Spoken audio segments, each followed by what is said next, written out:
Recently at a garage sale, I stumbled across this gem from 2002. Let's take a closer look.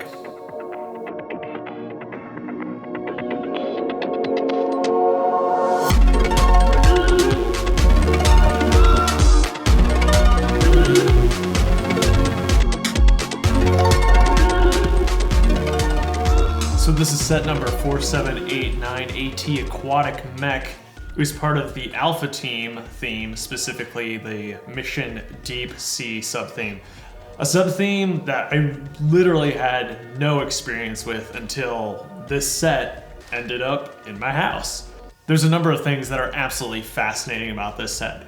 First and foremost, that it comes from the darkest era of Lego's existence, which is those early 2000s in which they almost went bankrupt.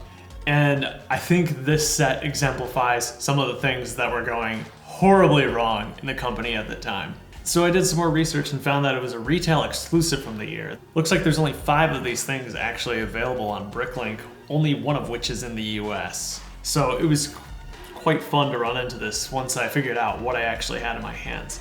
Let's start by taking a look at the side builds, right? The star of this set is this piece right here. Or 2 pieces rather. It's a black sawfish, which is exclusive to this set. So this guy alone goes for like $8, which is not terrible. Never in a million years would have guessed this would be the one set that would have come with him. So that was a really pleasant surprise. Nothing too crazy going on here. There is a plant. It is simply a seaweed piece stuck into this 2x2 round plate. Give some place for our little very, very exclusive, elusive black sawfish to hide.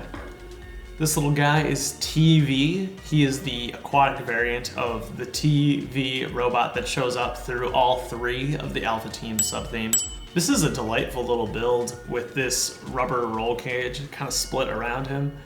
I mean, this is totally something I could see being built today, even though this is 20 years old. It makes really good use of the parts available. A crazy print on there, printed on 3 sides or 3 different angles, that says Mission Deep Sea and TV all over it. So you know exactly who this guy is. We've got one figure who the box tells me is named Dash. Again, it's quite some nice printing. We've got leg printing on these guys back in 2002.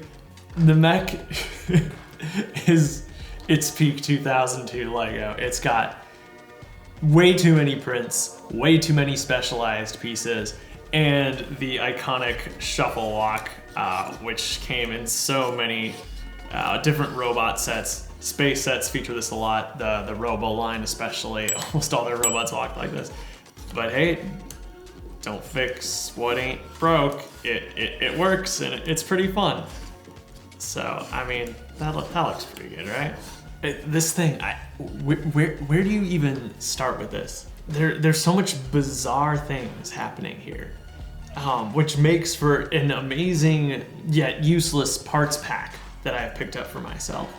Let's start with the arms. So on one of the arms, we have this grabber piece, which I know from Life on Mars, but it's obviously been included in other sets as well. It functions using a rubber band. This rubber band was supposed to be yellow. I'm guessing it had long been since destroyed, and so I've replaced it with one of the modern white ones. I guess it could grab the sawfish? We're gonna try that. Okay, it grabs the sawfish. There's plenty of articulation with these joints. It's stiff. It's not gonna go anywhere, so you can get some good posability at it. Ratcheted joints all over the place. On the other side, we have another interesting piece choice. It's these saw blades in trans green. I've seen these in many other colors, right? But never trans green, so it's kind of fun to have them here. The cockpit is interesting because, again, it has one of these rubber roll cages, so it doesn't want to stay open, but it does want to stay closed, so I guess that's a plus. The minifigure, of course, I guess I've never tried putting him in here. I assume he fits. We're about to find out. Oh wow, the minifigure does fit. Kind of. The bar kind of hits up against his head a little bit, but it works. So around the back, we have a place to store flippers for our minifigure, some engines that can move slightly. They look pretty good, angled up like that. More prints. This is a little more versatile print than any of the other prints included in this set. And this is actually included in a number of sets throughout this era. And I believe that print continued on even past 2003, so we get it on some light bluish gray 2x2 round tiles also. The specialized molds used to construct this mech are unlike any pieces I've seen before. I literally had no idea these pieces existed. This theme is wild, and they're spread across the theme at least. They weren't made specifically for this set. Now, these arm joints, which use a familiar system of the ratcheting joints that are still in use today, but this piece is completely studless and features all sorts of strange detail. It doesn't look Lego at all. There's 2 used for each arm, so there's a total of 4 in this set. I think the weirdest piece, though, by far, is the element used to construct the bulk of the lower leg. Let's see if we can even find an official name for this piece.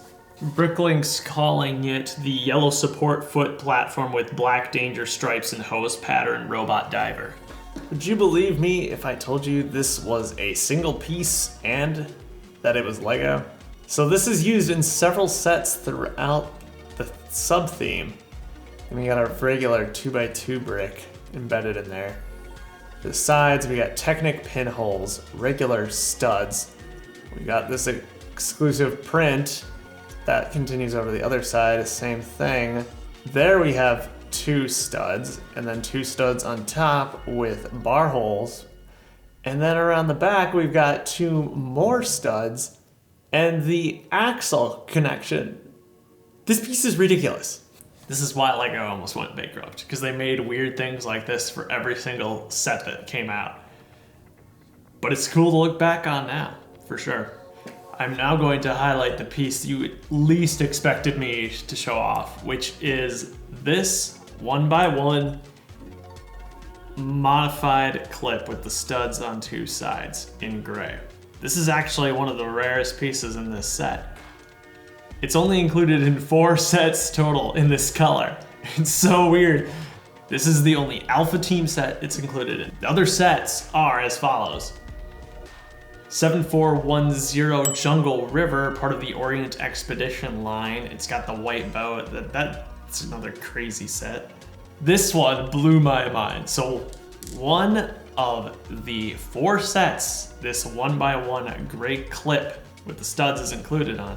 It's not a clip, it doesn't clip on anything. Is the UCS Rebel Snow Speeder from 2003, the old UCS Rebel Snow Speeder. I have no idea where it is on there, but I thought that was crazy. And then Robobots, which was a basically creator set back from 2003.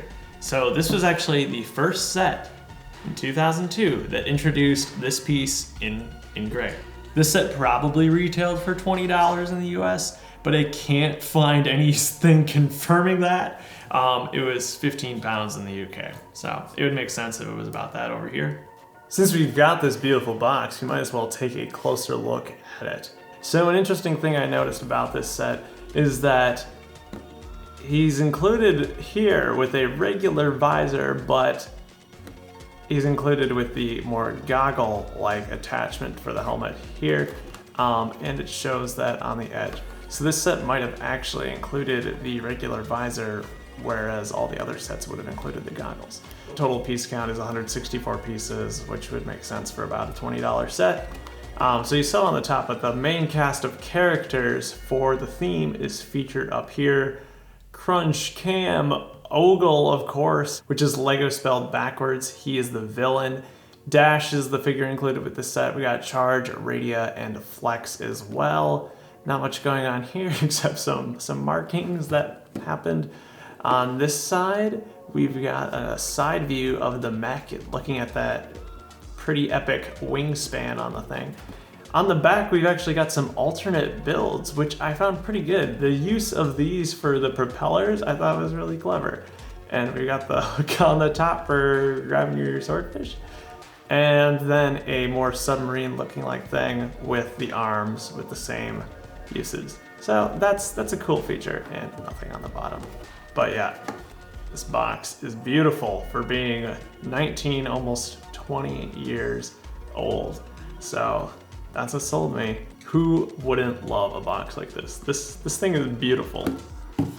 Then we go on to the instruction manual. So it features all the sets from the Mission Deep Sea sub-theme.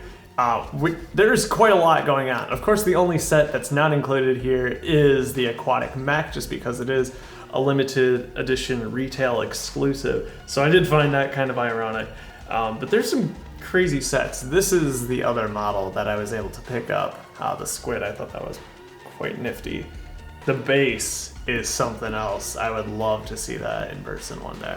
The only other thing of note was this game of sorts that had some secret access codes.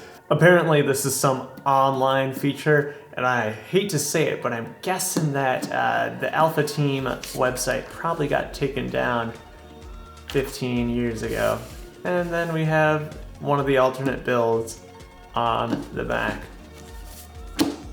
Again, great to get the instruction booklet in relatively good shape. It's not as good of shape as the box. There's some wrinkles going on, but hey, I will take this any day.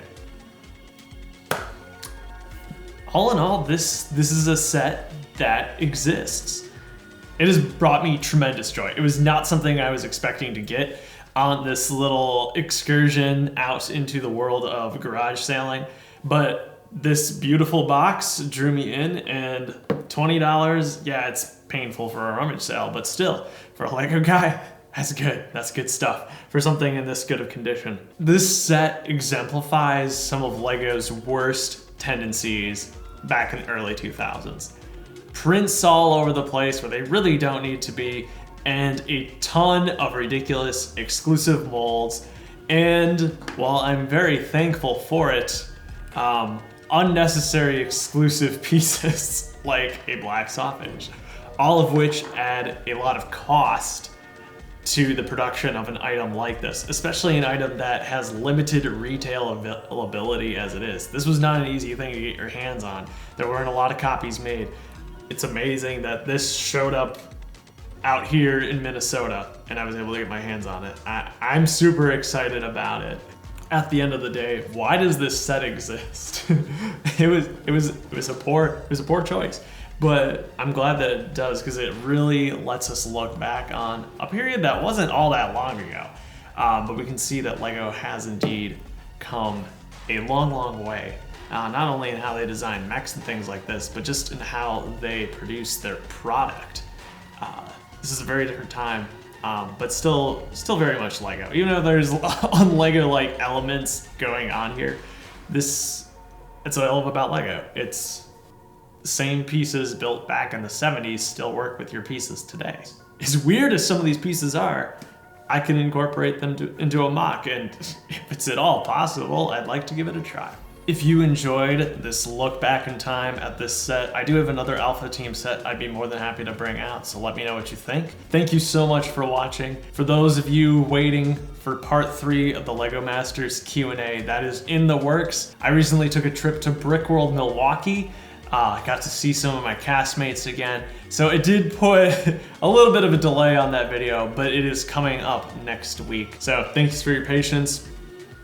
I'll see you next time.